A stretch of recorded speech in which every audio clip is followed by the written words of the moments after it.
Hey friends, okay friends, hey friends, home sweet home. Hey friends, in Service Hub Enterprise you can now have multiple knowledge bases. So check this out. Here I am in the knowledge base section of Service Hub. It's just under service knowledge base.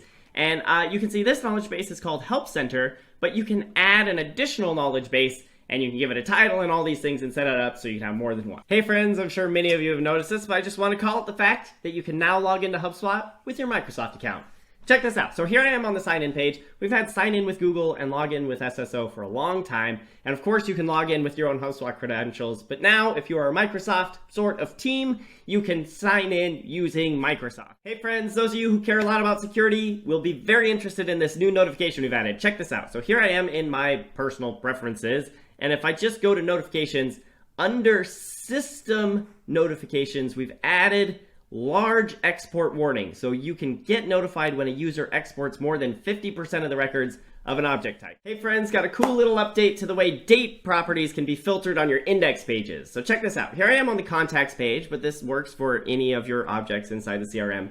If you add a filter here for a date property, so let's just look at create date for this example, we've added this is more than and is less than filtering option, where you can say number of days ago or number of days from now. This has existed in other places, but it hasn't been here on the index pages, and now it is. Hey friends, in the CMS you can now schedule publishing and unpublishing blog posts and website pages. So check this out. Here I am in blog posts, and if I have this one, it's not published yet, I can check this box. Notice publishing options and unpublishing options. No unpublishing options yet because it's in a draft state. But if we go to publishing options, we can publish now, or we can schedule it for a certain date and time, and then you can do the same thing for unpublishing. Friends, you can now make your own campaign templates. Check this out. So here I am on the campaigns page, and if I create a campaign from template, in addition to grabbing these existing templates, you can now create a new template. So we just give it a catchy name, and we come here, and we can start adding assets to it.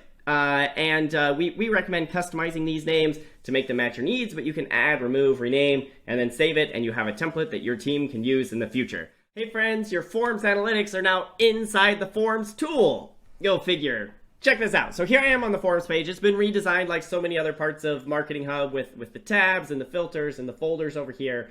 Historically, if you wanted data on your forms, you had to go over here to reports and under analytics tools, and it was tucked away in its own little thing over here. No more. If we go, I guess, back to forms, we can now see that there is an analytics tab, an analyze tab right here. You click on that, and you get all these reports right here, all the information you want to know about your forms right in the tool where you expect them to be. Hey friends, if you have Service Hub Pro or Enterprise or CMS Hub Enterprise, you can now set timeout durations for your private content. So check this out. Here I am in my private content settings. If you go down to websites, it's here under private content. And what you're going to do is you're going to select a specific domain, and then you'll see this idle session timeout option. And if you check this box, you'll automatically sign out inactive users, and you can choose how aggressively to do that, right? The most secure thing is to log them out after 15 minutes, but you can go up to 24 hours, whatever you think is going to be best for your security needs on your private content. Hey friends, the lists tool has gotten a facelift. Check this out. So here I am on the lists tool, and it looks a lot like the redesign that you've seen in workflows now.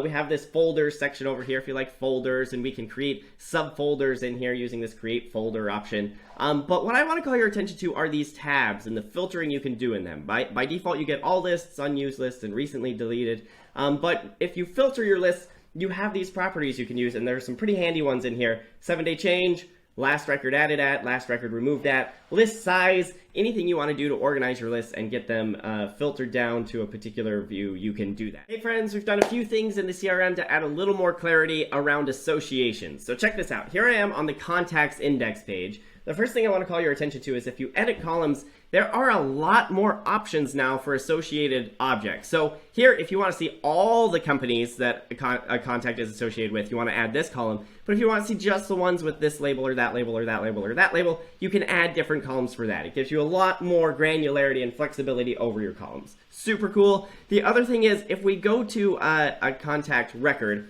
I have customized my overview tab here to have a company's association table. And to this, we've added a search bar and different filtering options so that you can, if you have a lot of records here, you can sort through them and find the one you're looking for. You can now import navigational elements when you're importing blogs into HubSpot. Check this out. So this is a beta you need to opt into. This is what it's called, navigation element import. And once you've done that, if you go to your settings and scroll way down to the website section and go to blog, here under your blogs, you can import a blog. That's what you're going to want to do. And if you start a new import, you'll see this website content. You can, in pages, navigation, whatever you want to import, you select this button, you type the URL in here, and now just a little time-lapse option. If we jump to what happens after, you can review your results, and here's a list of everything that was checked out. Down below, you can see this footer navigation, and if we go to the second page of results here, there's a header navigation. Just click next. All the things are there. We're importing them, and we get it. Hey friends, got a fun little update to Playbooks. So check this out. Here I am on a contact record, and let's say I want to use this discovery call playbook. When I'm done, it's going to log as a call. As a salesperson, I can choose whether to log it as a new call or to attach it to a recent engagement.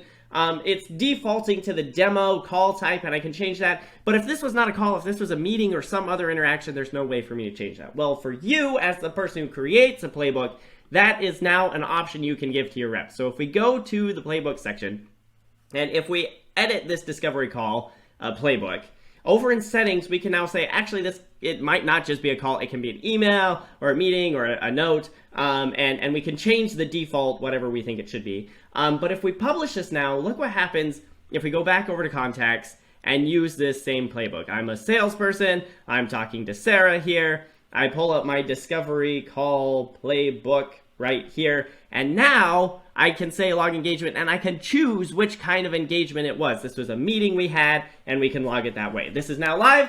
Check it out. Let me know what you think. Let me know if you have any questions.